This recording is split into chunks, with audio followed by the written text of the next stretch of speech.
आज मैं आपको इस वीडियो में बताने जा रहा हूं कि कैसे अपना कैटलॉग बना सकते हैं या कोई प्रोडक्ट लिस्ट कर सकते हैं। आप जो भी कहना आप कह लो, वो कैसे करेंगे वो मैं बताऊंगा। सो मान लीजिए कि कोई भी प्रोडक्ट है जिसको आप लिस्ट करना चाहते हैं, तो उसको आपको क्या करना है, सबसे पहले जेम आईडी अपना लॉगिन करके मैंने यहाँ पे जेम आईडी अपना लॉगिन कर रखा है। यहाँ पे मार्केट का ये ऑप्शन मिलता है, इस पे मैं जाता हूँ और यहाँ पे मैं सर्च करता हूँ जो भी प्रोडक्ट मुझे लिस्ट करना है। अब मैं यहाँ पे मान लो कि सर्च कर लेता हूँ एक डस्टबिन लिख करके, और मैं यहाँ पे ये सर्च बटन जो देख रहे हैं इस पे क्लिक कर रहा हूँ। अब आप यहाँ पे देख सकते हैं कि यहाँ पे देख सकते हैं कि यह सॉलिड वेस्ट का है, मोबाइल वाला यह जो है अलग है, यह अलग है, सब अलग अलग है। सो मान लीजिए कि मैं इसको ओपन करता हूं और इसमें से कोई भी हमें मान लीजिए कि कोई डस्टबिन जो है अभी लिस्ट करना है। सो अभी क्या करूंगा, मान लीजिए इसको मैं ओपन करूंगा। अब इस प्रोडक्ट को हमें कैटलॉग बनाना है, मतलब अपने प्रोफाइल में लिस्ट करना है। तो कैसे लिस्ट करेंगे, सिंपल सा इस सेल दिस आइटम पे क्लिक करेंगे तो यहाँ पे पेयरिंग के लिए बोलता है, आपको इसको ओके कर देना है। सो यहाँ पे देख रहे हैं ये तीसरा वाला जो है ऑप्शन ये खुला हुआ रहता है। अब आपको यहाँ पे कह रहा है सेलिंग प्रोडक्ट है, तो ऑफकोर्स आप रीसेलर हुए, ओईएम तो आप है नहीं, तो रीसेलर ही आपको चुनना है। यहाँ पे ऑथराइजेशन नंबर मांग रहा है, ऑफकोर्स आपके पास ऑथराइजेशन नंबर तो है नहीं, तो आप इसको एनए करके आगे बढ़ सकते हैं। जैसे नॉट अवेलेबल मैं यहाँ पे एनए कर दे रहा हूँ, ठीक है। तो जो भी नॉट अवेलेबल, नॉट एप्लीकेबल, जो भी आपको समझना है वो समझो, एनए लिख दो आप, ठीक है। यहाँ पे ऑथराइजेशन एजेंसी है, इसको भी एनए कर देंगे।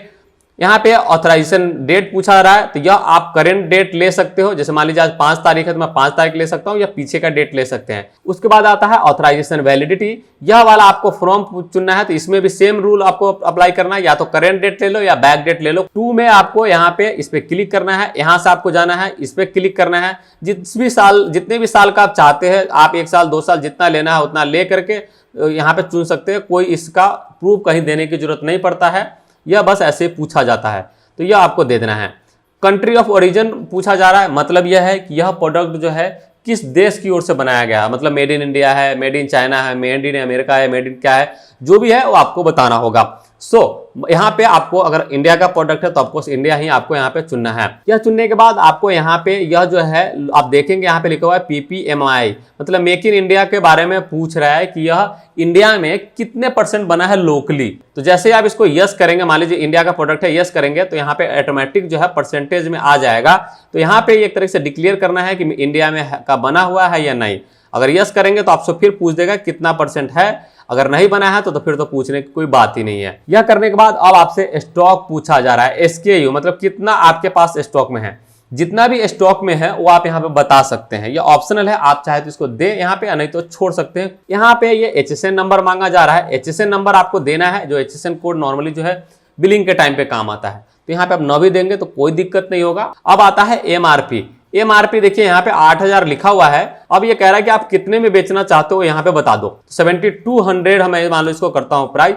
उसके बाद आपको क्या करना है, नीचे आ जाना है। यहाँ पे आपको जो है वो स्टेट चुनना है जहां आप बेचना चाहते हैं। चलिए फिलहाल मैं यहाँ पे उत्तर प्रदेश कर दे रहा हूँ, और उसके बाद जो है मैं नीचे आता हूँ। अब यहाँ पे नीचे में जो है यहाँ पे पूछा जा रहा है कि आपका जो है करेंट स्टॉक या तो बता दो, या मैक्सिमम क्वांटिटी कितना आप डिलीवर कर सकते हैं वो आपको बताना है।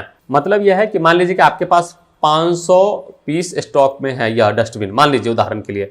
तो ऊपर वाला जो मैंने पहले बताया है स्टॉक जो मैंने नहीं दिया है, आप चाहे तो वहां भी दे सकते हैं, या यहाँ पे एक तरीके से 500 स्टॉक में तो हो ही गया। लेकिन यहाँ पे कहा जा रहा है कि या तो वो बता दो कि 500 आपके पास स्टॉक में वही बेचना है, या आप ये भी बता सकते हो कि 15 दिन का अगर आपको टाइम मिले तो मैक्सिमम कितना डिलीवर कर सकते हो। अब ऐसा तो है नहीं कि मान लीजिए 500 तो आपके पास ऑलरेडी स्टॉक में, 15 दिन टाइम देगा तो कम से कम दुगुना तक कर ही दोगे, या जो भी आपका कैपेसिटी होगा वो तो ज्यादा ही होगा ना। तो आपको टोटल जोड़ के देना, मान लीजिए 500 आपके पास है और 15 दिन टाइम मिला तो 500 और कर सकते हो, तो आप यहाँ पे 1000 दे सकते हो। ओके, तो ये आपके ऊपर है कि कितना आप डिलीवर कर सकते हो 15 दिन में, उसकी कैपेसिटी आपको अपनी डिलीवरी कैपेसिटी बता देना है। सो मैं यहाँ पे मान लीजिए कि 500 ही कर दे रहा हूँ अभी, और आप अपने सुविधा के अनुसार से देख लेना।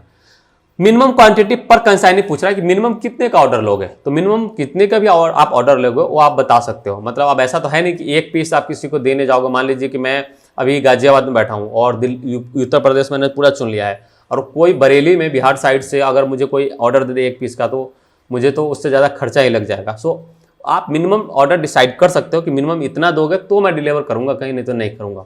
ओके, तो वो चीज़ आप यहाँ पे कर सकते हैं। सो मान लीजिए कि मैं 50 कर देता हूँ कि मिनिमम जो है 50 ऑर्डर आएगा तभी मैं डिलीवर करूँगा। ओके, तो ये चीज़ आप कर सकते हो। आप चाहो तो आप एक भी लिख सकते हो, कोई दिक्कत नहीं है, ये आपका चॉइस होगा।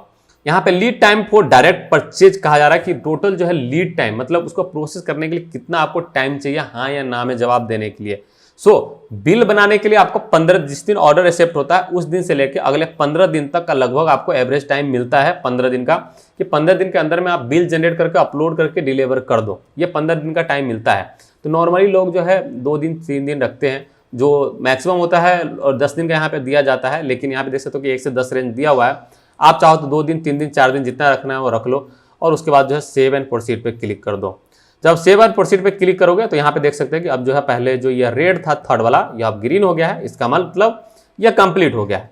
अब आपको यहाँ पे रिव्यू टर्म एंड कंडीशन पे क्लिक करना है, जिसके बाद यह खुलेगा जनरल जो कि टर्म एंड कंडीशन है, इसमें कुछ वैसे भी आपके काम का भी नहीं है, इसको आपको बंद कर देना है। और उसके बाद जो है वापस आपको इसी पे आ जाएंगे, तो आपको इस पे क्लिक करना है और यहाँ पे यह देख रहे हैं यह वाला कैप्चा कोड आपको भर देना है, और यह करने के बाद आपको पब्लिश पे क्लिक कर देना है। जब आप पब्लिश करेंगे तो इस तरीके से मैसेज आएगा कि सक्सेसफुली जो है आपका पब्लिश हो गया है। और यहाँ पे देखेंगे तो यहाँ पे लिखा हुआ है कि इट में टेक 4 to 6 आवर, मतलब यह है कि जब आप क्लोनिंग करते हैं तो प्रोडक्ट तुरंत लाइव हो जाता है, लेकिन 95% तुरंत हो जाएगा, लेकिन 5% प्रोडक्ट ऐसा होगा जो आपको फंस जाएगा और उसमें सच में 4 से 6 घंटा लग सकता है। एक किसी में आधे घंटा लगेगा, किसी में 1 घंटा लगेगा, कोई 2 घंटा, कोई 6 घंटा, तो कुछ भी लग सकता है, फिक्स नहीं होता है, बट कुछ भी लग सकता है। अगर ऐसा है तो आपको वेट करना होगा। चलिए मैं यहाँ पे अभी डैशबोर्ड पे क्लिक कर रहा हूँ, और डैशबोर्ड पे क्लिक करने के बाद देख सकते हैं कि यहाँ पे अभी तुरंत ही यह लाइव हो गया है। तो इस तरीके से जो है आप प्रोडक्ट का क्लोनिंग कर सकते हैं। अगर कोई ऑलरेडी जेम पे अवेलेबल है तो उसको क्लोनिंग इस तरीके से कर सकते हैं और यह इजीली हो जाएगा।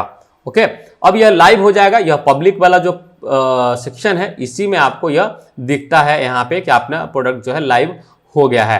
अगर कभी कभी मान लो रुक जाएगा तो यहाँ पे वेटिंग फॉर एडमिन क्लियरेंस वाला में इसमें देखते हैं, इस पे जाएंगे, यहाँ पे आपको दिख सकता है कभी कभी, तो थोड़ा देर के वेट करेंगे और उसके बाद वापस से आप पब्लिश में चेक करेंगे तो ये ऑटोमेटिक पब्लिश में जिस तरीके से यह आ गया है ऐसे आ गया होगा।